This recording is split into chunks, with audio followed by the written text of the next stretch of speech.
లో ఇచ్చిన ఈ శ్వేతపత్రం శ్వేతపత్రము ఇది మొత్తం శ్వేతపత్రాల ఇజ్జత్ తీసింది. ఇది ఇంత తప్పుల తడక శ్వేతపత్రాలు ఎన్నడూ ప్రభుత్వం ద్వారా బయటికి రాదు. డ్యామ్ సేఫ్టీ నివేదిక ఒకటి కాగ్ రిపోర్ట్ రెండు బేస్ చేసుకొని ఇచ్చామంటున్నారు. ఇది ఇప్పుడు ఓటు ఎట్లయితే నోటు ఎట్లయితే అసలు నోటు దొంగ నోటు ఉంటుంది కదా. నోటు అంటే మనం ఏమనుకుంటాం రిజర్వ్ బ్యాంక్ ఇచ్చిందని నమ్ముతాం, కానీ ఓల్డ్ సిటీలో కూడా దొంగ నోట్లు తయారు చేసే ముఠాలు ఉంటాయి.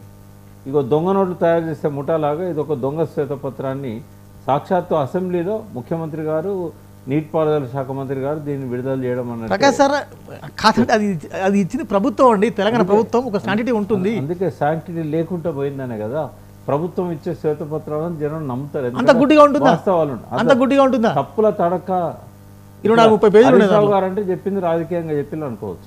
అందుకనే నేను మిమ్మల్ని అడిగా. నేను చెప్తున్నా కదా అన్ని తప్పులే, పేజీకి తప్పులు తీయగలుగుతున్నా అన్ని. ఇప్పుడు కేసీఆర్ మీద బురదలనే కక్షతోని వాస్తవాలను వక్రీకరిస్తే ఎట్లా అండి? ఇవాళ ఏ ఇంజనీర్లు అయితే కేసీఆర్ గారు ప్రభుత్వంలో పనిచేశారో వాళ్ళే కదా ఇప్పుడు ఉన్నది కూడా.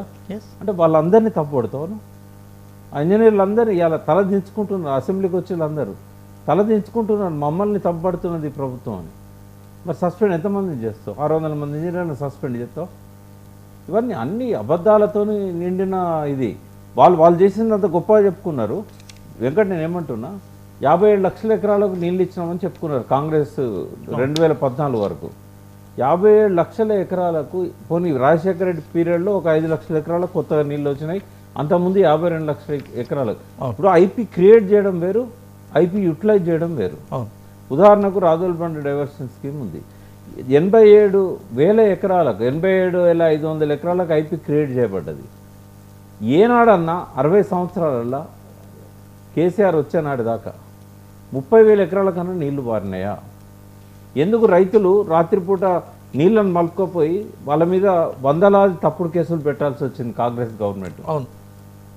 ఎందుకు పాలమూరు బిడ్డలు నిజంగానే 52 లక్షల ఎకరాలలో నీళ్లు బారితే 14 లక్షల మంది వలసెందుకు పోతారు? ఏమన్నా పాలమూరు మొత్తం జిల్లాల 1,00,000 ఎకరాలకు నీళ్ళు అందినాయా?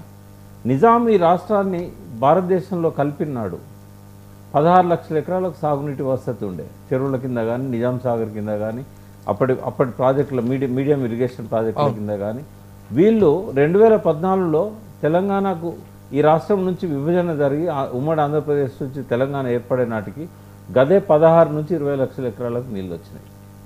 మధ్యలో కట్టిన శ్రీరామ్ సాగర్ కానీ నిజాం సాగర్ కానీ వీటి ద్వారా ఒక 8-9 లక్షల ఎకరాలకు నీళ్ళు వచ్చింది వాస్తవమే. కానీ అంతకుముందు చెరువులు ఏవైతే 12 లక్షల ఎకరాలకు నీళ్ళు ఇచ్చినాయో అవి 3 లక్షల ఎకరాలకు పడిపోయినాయి. అంటే నిజాం ఇచ్చిన ప్రాజెక్టులు శిథిలమైనవి, కొత్త కట్టిన ప్రాజెక్టులు దాన్ని భర్తీ చేసినాయి. 52 లక్షల ఎకరాలు పేపర్ల మీద ఉంటుంది అంటే ఐపీ క్రియేటెడ్ అని. బట్ ఐపీ యూటిలైజ్డ్ అనేది చూసినప్పుడు 30 లక్షల రైతులు సొంతంగా బోర్లు వేసుకొని 35-40 లక్షల ఎకరాలకు నీళ్లు వాళ్ళు 19 లక్షల బోర్వెల్స్ ద్వారా ప్రభుత్వం ₹1 వాళ్ళకి ఇవ్వలే, వాళ్ళు చేసుకున్నారు. వాళ్ళంతా వీళ్ళ ఖాతా. నిండు సభలో, నిండు అసెంబ్లీలో, నిండు శాసనసభలో కాళేశ్వరం ద్వారా చుక్క నీరు రైతులకు రాలేదు అని ఓపెన్గా అధికారికంగా చెప్పారు. మరి 18 లక్షల ఎకరాలు నీళ్ళు వచ్చినాయని వాళ్ళే చెప్పింది కదా. స్థిరీకరించబడ్డ శ్రీరామ్ సాగర్ కానీ ఇప్పుడు దాదాపు ప్రతి సంవత్సరం కూడా నీళ్ళు ఎత్తిపోస్తున్నారు కదా. ఆ నీళ్ళు ఎడిపోతానే కాళేశ్వరం నీళ్ళు ఎత్తుతున్నారు కదా, పంపులు పనిచేస్తున్నాయి కదా.